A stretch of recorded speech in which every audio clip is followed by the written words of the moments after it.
Greetings all, and welcome to the 8th segment of A Traveler's Guide 2 for Zebes. And today, we will be continuing with our examination of the planet with this next segment, A Traveler's Guide to Chozodia and the Space Pirate Mothership. While the Chozo were still alive on Zebes, Chozodia served as the most sacred ground and the site for the vast majority of the rituals, spiritual meetings, and combat training. Its form being inundated with Chozo relics and symbols devoted to the way of the Chozo, a way of peace and prosperity that rarely ever had to involve direct conflict. After the Chozo were all but destroyed on Zebes, however, this sacred land was left to fall apart, and its state prior to the destruction of the Space Pirate Mothership was more than a bit decrepit in some cases. The Zebesian Space Pirates took to slowly excavating the area after the Mothership landed on Crateria and created a central tube connecting it to the Mothership while Ridley was away, even going so far as to install pirate alarm systems to detect trespassers and ensure that they were eliminated immediately. The Hunter was effectively forced to examine this area after she was shot down by Zebesian Space Pirate ships following the destruction of Mother Brain the first time, and without her suit to assist her, she only had a paralyzer gun to protect herself with. She was forced to fend off attacks from the Zebesian Space Pirates and ultimately came upon an ancient room inscribed with the image of the Chozo god of war, where she was able to challenge the ruins test and acquire the ancient legendary power suit. With this new power, she was able to integrate all of the unknown items in her possession into the plasma beam, gravity suit, and space jump upgrades, allowing her to finally seek revenge against the Zebesian Space Pirates and leave the ruins of Chozodia with her vengeance delivered. After the destruction of the Space Pirate Mothership, archaeologists were able to finally visit the ruins and flocked in huge numbers to examine it, as it contained the most well-preserved Chozo architecture in the galaxy. Sadly though, even this scientific interest was not enough to keep the Zebesian Space Pirate forces at bay, and the area was eventually rendered inaccessible without encountering interference from them, eventually leading to the final battle between the Hunter and the villainous Confederation on the planet she had been raised on. The Space Pirate Mothership, as the name would suggest, was the flagship of the Zebesian Space Pirates during the events of the Hunter Zero mission, and was supposed to wait for orders from Mother Brain while orbiting the planet, but upon hearing that Crate had been defeated by an unknown assailant, Ridley commanded the ship to land near Chozodia and went to investigate the perpetrator personally. In the meantime, the Zebesian Space Pirates began to explore the ruins of Chozodia, and made efforts to install pirate alarm systems in the ancient land as already noted, though there were some places deeper in the ruins that they were unable to access. The Space Pirate Mothership was a huge vessel capable of carrying a crew of hundreds of troops at a given time, and they were usually an unlimited supply as a result of all the maintenance required to keep the ship in one piece.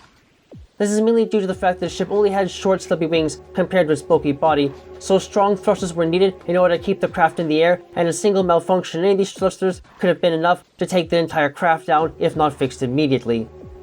When the Hunter invaded the Mothership to find a way out of the planet and destroy the Space Pirates at the same time, she came across the Ridley robot, which had been left in Ridley's place to make sure that the inner control room of the ship was guarded. The incomplete machine was able to fight her off for a while, but the bounty hunter did finally manage to take down the monstrous machine after severely damaging its energy core. In doing so, however, she triggered a self-destruct sequence in the ship's main structure, and was just barely able to get out alive in a Zebesian pirate ship, watching as the mothership violently exploded 3 minutes after the initial alert into a violent charred wreck. As a result of this event, the Zebesian forces took a major hit and lost their war with the Galactic Federation, but they would eventually come back in full force years later to attack the Federation and its associates, albeit with a master ship to supply a nearly unlimited number of troops. While it wouldn't be important to know previously covered organisms in these areas, Chozodia and the Space Pirate Mothership are a bit unique in that there really is only one entity present in each that was not found elsewhere on the planet. As such, it is known these areas were home to the Atomic, Work Robot, Zila, Zoomer, and Red and Silver Zebesian Space Pirates. Now, let's examine the limited number of new entries to be found here. The Ruins Test was a mysterious entity that once occupied the ruins of Chozodia while Zebes was still in one piece. The Ruins Test was effectively a rite of passage for Chozo that was designed to test their skills without most of their weapons, to see if they were worthy to wear and possess the legendary power suit, a rare and ancient artifact said to be able to work with and interact with any type of Chozo and alien artifact, regardless of age or construction. This suit was only ever given out to a select few, and as far as anyone is aware of, the only existing model was owned by the Hunter for a long while, until it was forcibly taken apart and destroyed after she was infected with X-parasites. In this test, the object was to beat in battle a holographic projection of the ancient Chozodian god of war, who held a large clear orb in its hands. As the hologram moved around the room, it usually showed a mirror image of the warrior being tested, but every once in a while it would flash with a Chozo glyph. Attacking the orb while it showed the warrior's image would only hurt them, though through what means is still unknown, but attacking it while the glyph is active would activate one of 4 slots on the wall, causing it to glow. As such, the goal of the test was to light up all 4 slots on the wall, but this challenge will only become more difficult as the war progressed, as the time period the glyph appeared for would shorten as more of them were activated. Moreover, the hologram had the power to create bolts of electricity as a form of attack, which could be thrown on the floor and spread in different streams that ran along the floor and up the walls of the testing arena. Completing this task without touching or shooting the hologram at the wrong time was a difficult task, and certainly not something that most warriors could ever do, further cementing the hunter's passing on the test and acquisition of the legendary power suit as a mark of distinction that made her a worthy heir to the Chozo beyond the Chozo blood that ran through her veins, the test itself clocking in within the realms of threat level Gamma. To think, I was so close to actually finally getting somewhere with my research, so close to getting something that could have changed the war between the hunter and the rest of my kind, in that it could have ended it before it really could begin in the grand scale. However, upon further reflection, with the ruins test guarding the legendary Chozo power suit, I have to admit that I am not entirely sure if it would have been all that easy to actually obtain. In truth, I don't know if it would have made a big difference, it would have even responded to us at all. I have a feeling it only responded to the hunter because it knew it was her. Evidence now suggests that it had not been the first time the child had been inside that holding chamber.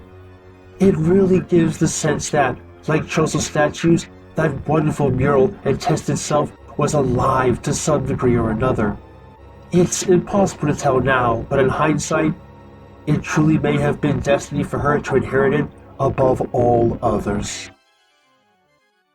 Although the hunter was successful in defeating Ridley the first time they fought and defeated Mother Brain, and was able to acquire the legendary Chozo power suit from the ruins test, the only way she was ever going to finish her Zero mission was if she could escape from the planet, and the only way to do that was to shut down the space pirate mothership and steal a Zebesian pirate ship.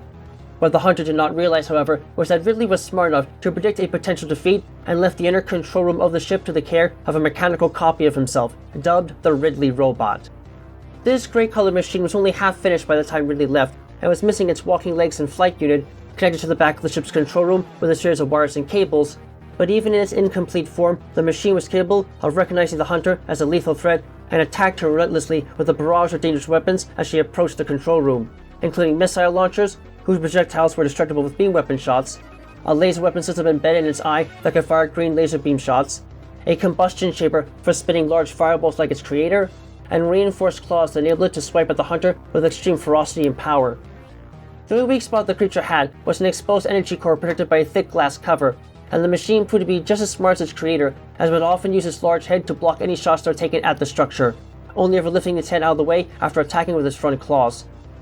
The glass container proved to be too durable to harm with beam weapons, but the hunter was able to break the container with concussive firepower and ultimately damage the power core behind it enough to force the robot into deactivating, though it got the last laugh in activating the ship's self-destruct module upon death, leaving the hunter just 3 minutes to barely escape from the exploding ship with a stolen pirate ship.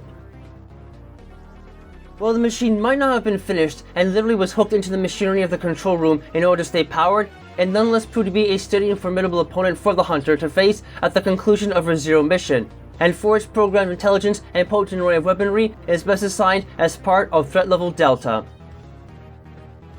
On the one hand, I want to give some sort of credit to Ridley for having the foresight to actually think on the possibility of him getting burnt and taken out, leaving this robotic duplicate alive and in its place to keep the mothership from easily getting blown away. On the other hand, though, I mean, you could have at least maybe finished the damn thing.